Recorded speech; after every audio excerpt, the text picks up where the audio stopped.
Bien-aimé, quand tu es fatigué, tourne-toi vers Jésus. Quand tu es fatigué, c'est lui qui viendra te recharger. Tourne-toi plutôt vers l'Esprit de Dieu. C'est pourquoi quand tu es fatigué, il est préférable que tu dises, Saint-Esprit, fortifie-moi. Là où je suis faible. Là où je suis fatigué. Là où je n'en peux plus. Là où je suis exterminé. Fortifie-moi. Fais-le parce que tu crois que c'est un besoin. Tu as besoin d'être fortifié. Et c'est le Saint-Esprit qui a la capacité de te fortifier. Et nous avons dit, lorsque nous sommes remplis de cet esprit, donc lorsque nous avons expérimenté la consolation, l'enseignement, la force, forcément, bien aimé, nous allons produire du fruit. Ce n'est pas nous qui produisons du fruit, mais c'est l'Esprit de Dieu qui est en nous, qui nous rend capables de produire des fruits. C'est pourquoi la Bible parle du fruit de l'esprit ou des fruits de l'esprit. Parce que ce ne sont pas tes fruits, ce n'est pas toi qui les produis, c'est l'Esprit de Dieu qui est en toi, qui produit ces fruits. Donc, tu commences à être différent. Parce qu'il y a un être suprême qui habite en toi.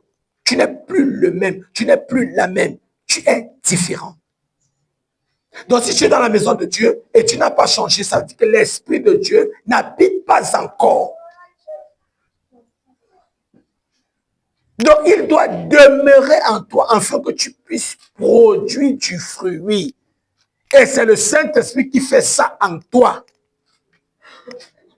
Par la grâce de Jésus, nous avons vu Galates 5, versets 22 à 23. Les fruits de l'Esprit sont l'amour, la joie.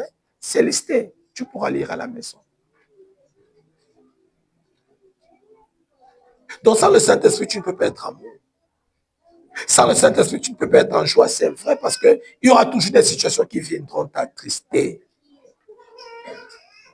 Si la Bible te dit de donner à manger à tes ennemis, de faire, oh, comment tu peux donner à manger à tes ennemis? C'est le Saint-Esprit qui est en toi qui te rendra capable de le faire. Parce que de toi-même, tu ne peux pas. De prier pour ceux qui te persécutent. C'est l'Esprit de Dieu qui est en toi qui te rend capable. D'aimer ceux qui ne sont pas aimables. Donc, quelqu'un n'est pas aimable, il est insupportable. La Bible te demande de le supporter. C'est à toi de le supporter. Arrête de te plaindre, supporte-le.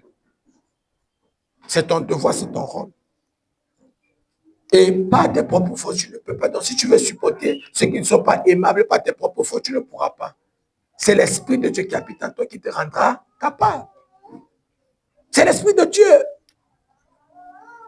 Oh, ça, je ne peux pas pardonner vraiment. Il a exagéré, elle a exagéré, il allait très loin, elle allait très loin, vraiment, je ne peux pas. Mais si l'Esprit de Dieu habite en toi, tu trouveras la force nécessaire pour pouvoir pardonner. Parce que c'est ça les fruits de l'Esprit. Donc, quand tu commences à manifester, bien aimé, ces choses, c'est que c'est la plénitude du Saint-Esprit. Tu atteins la maturité spirituelle. C'est pourquoi pour qu'un arbre puisse produire du fruit, il faudrait qu'elle atteigne la maturité.